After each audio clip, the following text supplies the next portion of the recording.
All right, good afternoon, everybody. My name is John Pañuelos, and I am welcoming everybody to our school health update for October 1st, 2025. This is our third installment of this update. Again, I want to make sure everybody knows that this this video will be recorded. And if you can please enter your name and email in the chat, we'd most appreciate that. Just if anybody's new that we don't have, and we welcome you. So I'm going to start us off here with our agenda. We first go out with the announcements that we have today. And then I'll go over our Not Alone program that we have here at the Youth and Schools Community Team. We'll have an EPI update. And then we'll go on with our presenters here in order. We have our EMAP program. Lincoln Rath will be presenting. Then we have chefs, food safety. Ceci Estrada will be presenting, and then air quality school programs and resources. And we have Sky Siegel presenting for that program today. Also at the very end is going to be our Q&A. So if you actually have any questions for any of the presenters or for myself, you can just wait till the end of the help update and we can help you out with any questions that anybody might have. So going for our announcements here, I want to let everybody know that the school health update calls will be changing. So there will be including a mental health aspect to the calls for more well-rounded health update call. Expanding the invitation to counselors and social workers. More to come on this. And again, also we have our monthly newsletter which has more announcements, resources, and more information there for you. You can always click on the link that we have here in there to sign up, and you would get that newsletter roughly in the middle of the month of each month. So going next slide, I will have, so part of the Youth in Schools program is the You're Not Alone initiative, which we have here. So we're now in year 3 of this initiative, and we're still committed to equitable and reduced barriers to mental health services. With that, the health department has teamed up with La Frontera to offer up to 5 free therapy sessions with a master level therapist to youth in Pima County. The service is free for youth and does not require proof of citizenship, residency, or insurance, and it is available in multiple languages and can be provided either in person or virtually. Eligibility, as you can see here, must be 24 years or younger, must live in Pima County, and parent legal guardian must provide consent if the youth are 17 years or younger. You can always access, so we actually have alongside the free therapy session, we ensure that it's taking place as well as wraparound services to ensure quality of care. You can access that referral form by scanning the QR code. You can see there the Scan Me button, or by using the QR code included in the materials that we'll distribute to the schools and which we'll discuss in more details later. Again, this is going to be a preview of that website. When you go to that QR code, you would come up to these 4 buttons there that are updated with therapy, suicide prevention, the Be There certificate, and support button for school and parents. Okay, so I believe next up we're going to be having our EPI update with Jacob Alexander. Good afternoon, everyone. I will be providing our EPI update this month. Next slide, please. So we're going to be going through our 3 main respiratory diseases today. Those are RSV, flu, and COVID-19. So right now we are in week 37 of the 24 to 25 respiratory season, which ends at the end of September. So just so you know, this data is about a week and a half old at this point. So as of today, we're actually in the new respiratory season for 25 to 26. The next time you see this data, it'll be an empty chart. In the current season, so 24 to 25, there were 1,442 confirmed cases of RSV, which is 46% more than usual. Children are one of the most affected age groups, so just something to keep an eye out for. Next slide, please. Here we have our flu cases. As we are entering respiratory season, we would expect to see our current caseload of flu start to increase. Last week, there were only 3 confirmed cases, so pretty good, but we're getting to the point in the year when we would expect to see case rates start to go up. In the 24-25 flu season, there were 7,338 cases, which is 140% more than usual. And you can see just how severe the last season was when you look at the blue bars compared to the 5-season average, which is that solid black bar halfway down the page. Next slide, please. And then here we have our COVID seasonal report.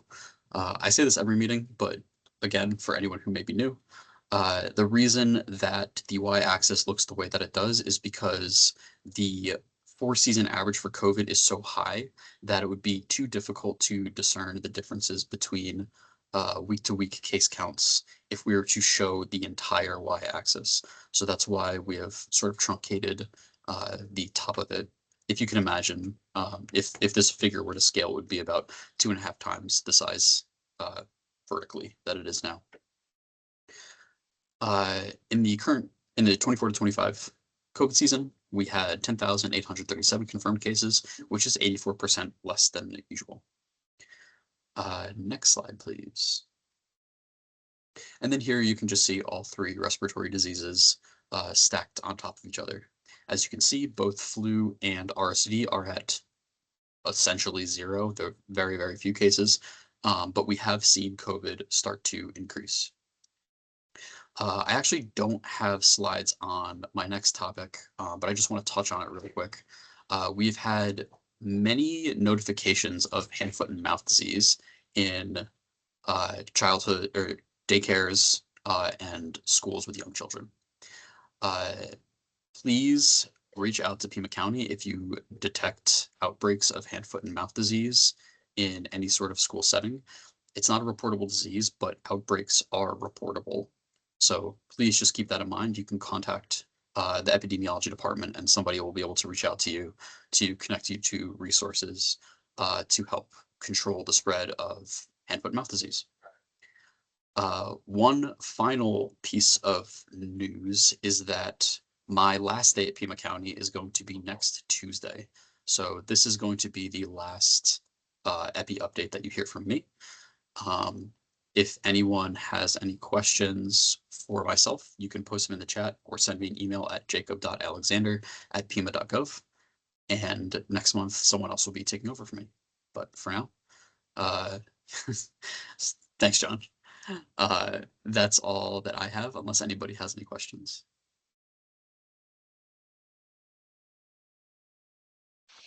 Well, thank you, Jake. That was, I think, one of the best performances you did of the school health updates. But it's going to be sorry to see you go, and hope you will have a bright future everywhere you go. So, but I do want to thank Jake again for all the hard work, and we're going to move on to our next slides. And again, if we have any questions for Jake or for the EPI team, please let us know at the very end of this presentation. All right, next we will have, we'll hear from our emergency mitigation and preparedness team, and we have Lincoln Rath presenting. Good afternoon, everyone. My name is Lincoln Rath. I'm with the Emergency Mitigation and Preparedness team. Go ahead and go to the next slide.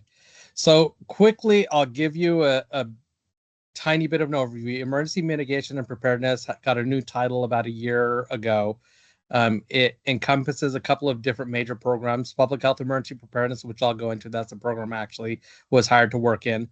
The Office of Heat Relief and Response is a new program that started last year with an initial climate officer, and I supported her and that team to do a lot of the outreach and operational logistical support for that team until we were able to hire 2 new heat managers to come in, I think 6 months ago now, to come in and take over that program.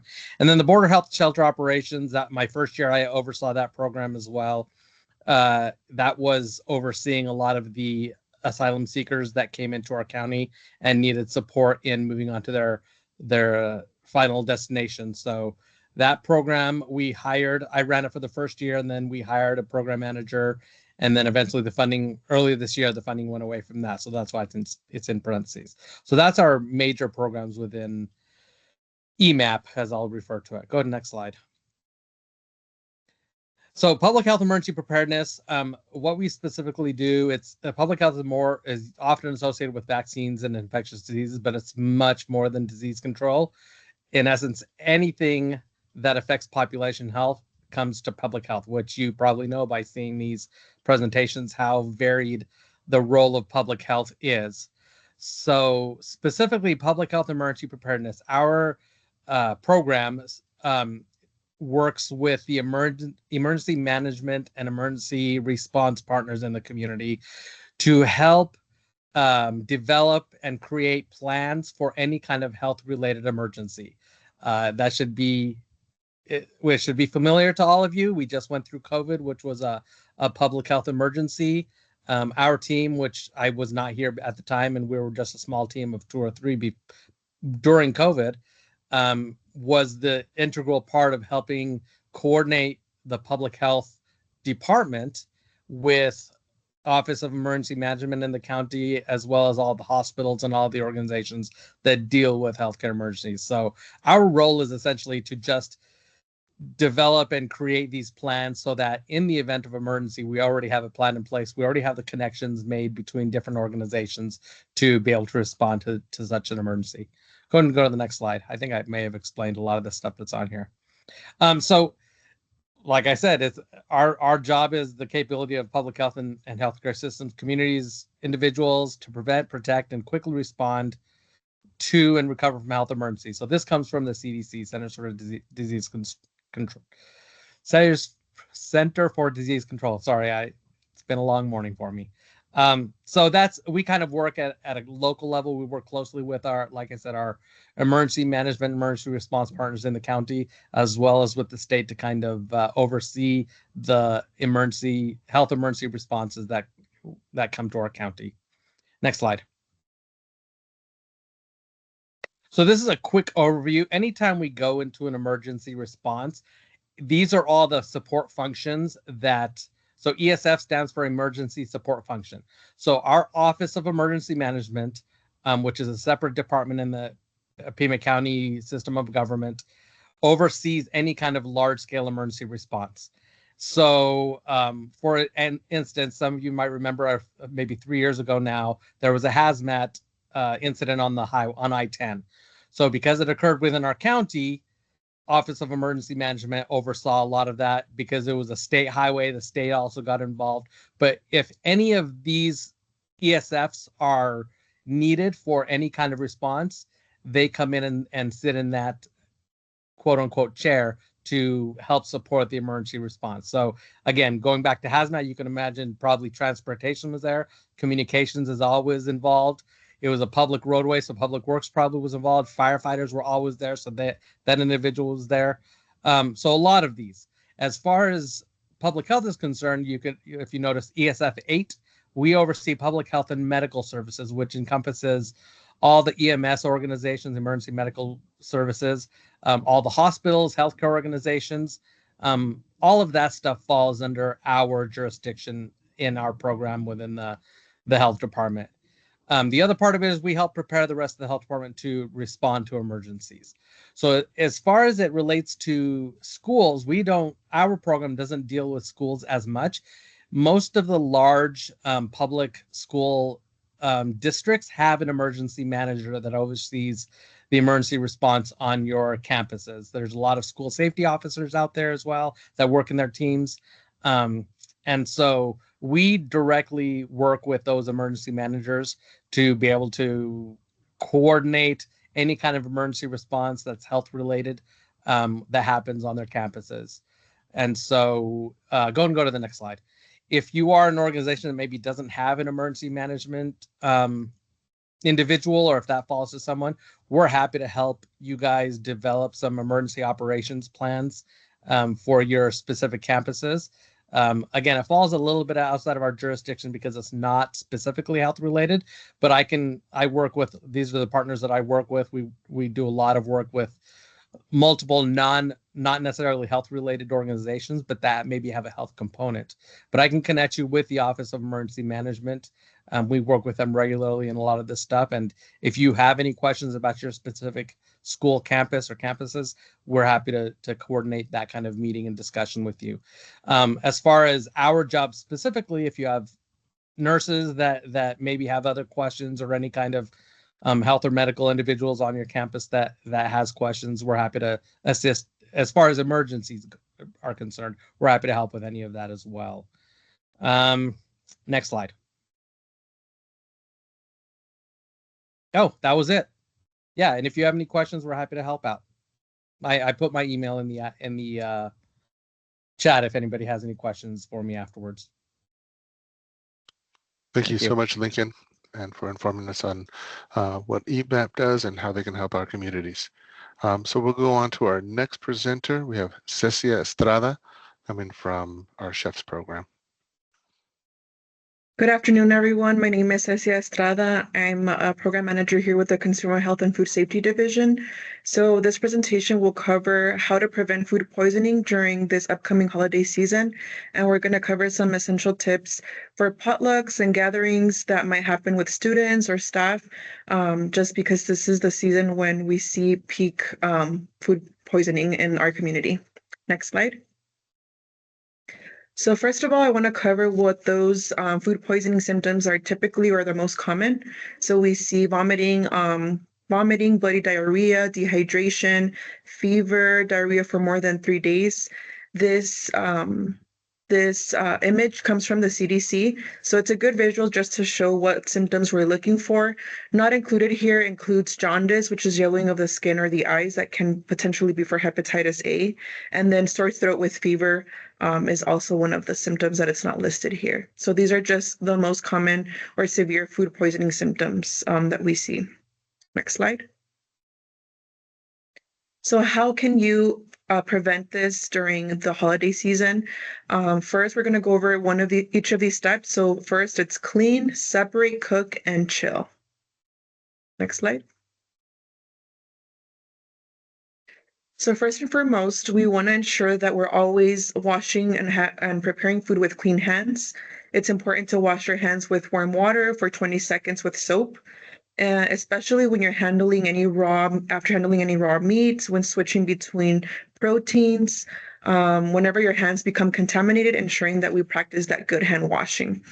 Gloves are great, but they don't replace hand washing, so ensuring that we practice good hand washing is key, especially for viruses like the stomach bug norovirus. We want to wash our hands, as hand sanitizers do not replace hand washing. On the second graphic here, we have ensuring that we're washing our utensils, cutting boards, and countertops with soapy hot water, especially if you're switching between vegetables and then raw animal proteins or vice versa, just to ensure that we're preventing as much as possible that cross-contamination between surfaces, especially at kitchens and at our homes. They're smaller than restaurants, so we want to make sure that we limit that cross-contamination as much as possible. Next slide. Separating. While preparing food, cooking, or switching between tasks, ensuring that we use different utensils for raw product versus cooked product. Again, just that cross-contamination, that raw product has a lot of germs that are typically killed when you cook the product, so that cooked product has already been through that heat step, so there's a potential for it to be contaminated with that raw animal protein. So ensuring in this image on the left, you can see the raw product and the cooked product.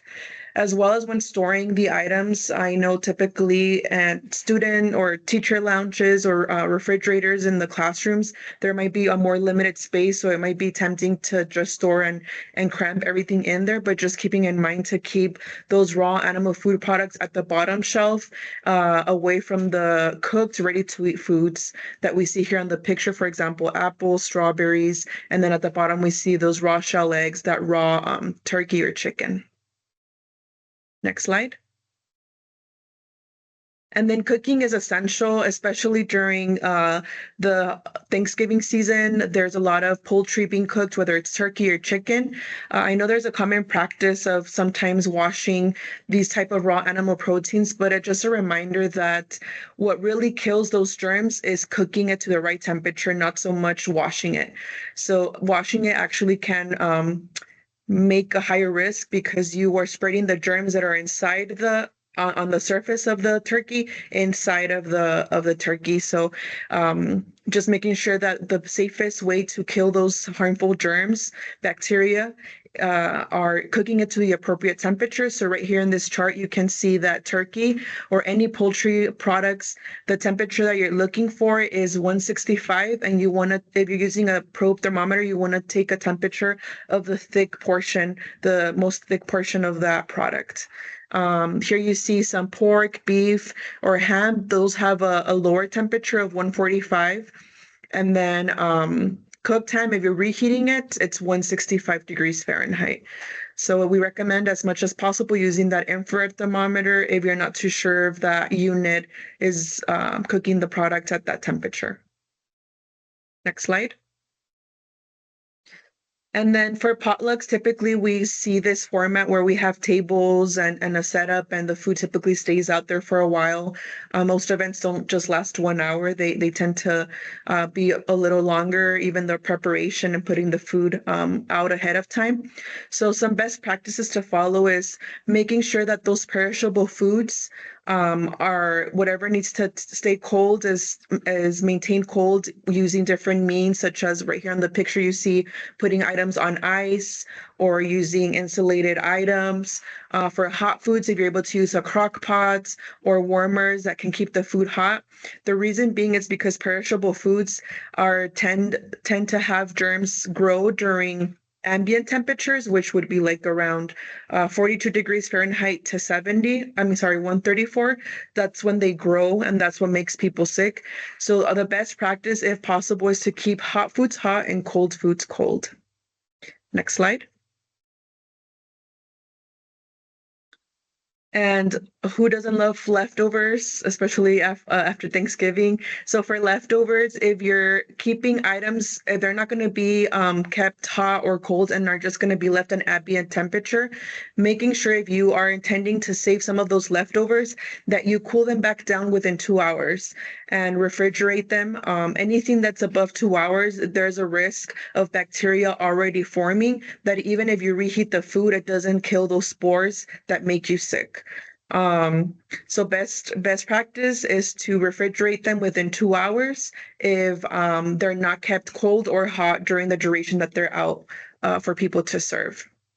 And here we see an example of these items like hot dogs, salad. If you see, they're not kept on ice or in a warmer. So this is what it would apply to those items, and mainly those perishable foods. So we're not too worried about chips. We're not worried about cut apples. It's mainly those perishable foods that are of concern.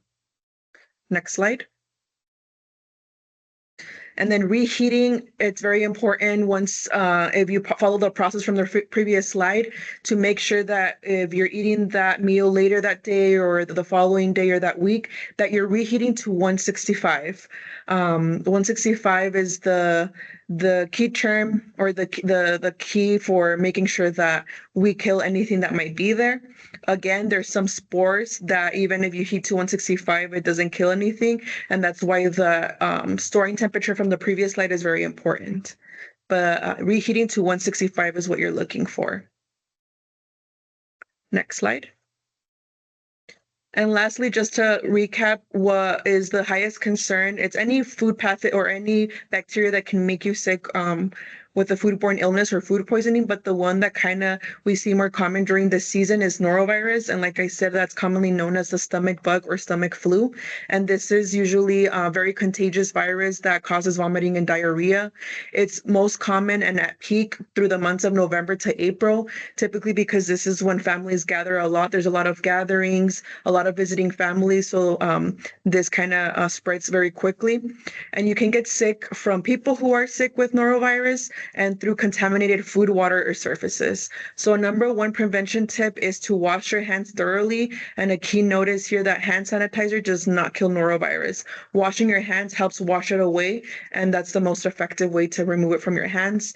And last prevention tip right here is if you are sick, making sure that you are not preparing food if you're sick and staying home because you might get others sick. I know sometimes it can be frustrating that you might be missing out on a gathering or you were signed up to bring something, but just being mindful that that's how quickly it spreads and keeping those in mind who get sick quickly, like that might have diabetes, hypertension, or other other sicknesses that make their immune system more vulnerable. And I think this concludes my slides. So thank you.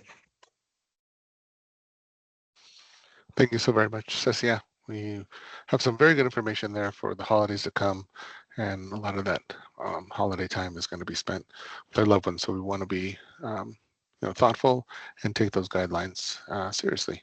So we do have our next presenter. So Clean Air, Healthy Kids, Air Quality, School Programs and Resources. Our next presenter will be Sky Siegel. Hello, hello. I'm very happy to be here, and I'll be talking about different school programs and resources. And one of the things that's the highlight overview is that DEQ is in the preventive health, keeping kids healthy by being active. And so I am happy to share some information. Next slide, please. So this is pretty exciting stuff. We've got Walk and Roll to School Week, and y'all probably have heard of it about it before, but it turns out that we have 35 schools. We have a goal of 50 to 75 schools. We're teaming up, of course, with you guys. You're a major leverage for us to succeed with this. And also the school superintendent's office is playing a much bigger role in helping us connect. And so it's really just zooming in on encouraging school commutes, active commutes, and any fun way to do it. You scooter, you skateboard, you rollerblade, and we're literally we are focusing. You might see how cool the flyer is with a focus on the Halloween or fall kind of idea. So the last week of October is kind of how Pima County officially is focused for a Halloween week. So the kids can dress themselves up in the bikes, but also we actually invite schools because of the fall break. They can pick any week they want in October. So, and you guys might have heard this, but on a national level, October is also known as Walktober. So say that 10 times fast. But anyway, just really focus in on preventive medicine, keeping kids healthy and safe, and really trying to reduce vehicle emissions. Idling, of course, is a real issue in front of schools, as you know, and the congestion. So we're really looking at focusing the safety and student health and looking at the school built environments and how we can improve that. So improving physical fitness, and also just the idea of building community, like really just having fun together with families and hoping that behavior can also go in back at home, and so families can enjoy time in their free time at home with their activities, but also just folding it in their everyday with getting to school. So each school has a goodie bag actually worth about $100 each, because you've got a scooter in it, you've got a helmet, you've got nature posters, you got stickers, you got reflective decals, and also just goodie prizes for the point people to help raise awareness about their kind of encouragement items that do relate to walking and biking. So help us get the word out. We're very happy about that. Next slide, please. Okay, this is extra exciting this year. Okay, you may have heard about the Riders and Walkers program. It turns out that Environmental Education Exchange is hired by the City of Tucson and Living Streets Alliance to provide this really cool, fun game. It's zooming in on 3rd and 4th grade audiences. But anybody remember Chutes and Ladders? Fun stuff. So really looking at how do we guide kids to learn the ropes of being safe and navigating safely to school. So it's kind of a head rush, because you climb up the ladder and you're almost there to school, and then you do something that's not safe, and woo, woo, you go down the slide and you miss that. So it takes a little while and some patience to get all the way there, but it's a super fun, interactive, hands-on program that Environmental Education Exchange leads, but with the input and in the support and sponsorship of Living Streets Alliance and excuse me, thank you so much. Arisha Lee is is teaming with me to the presentation. Hello.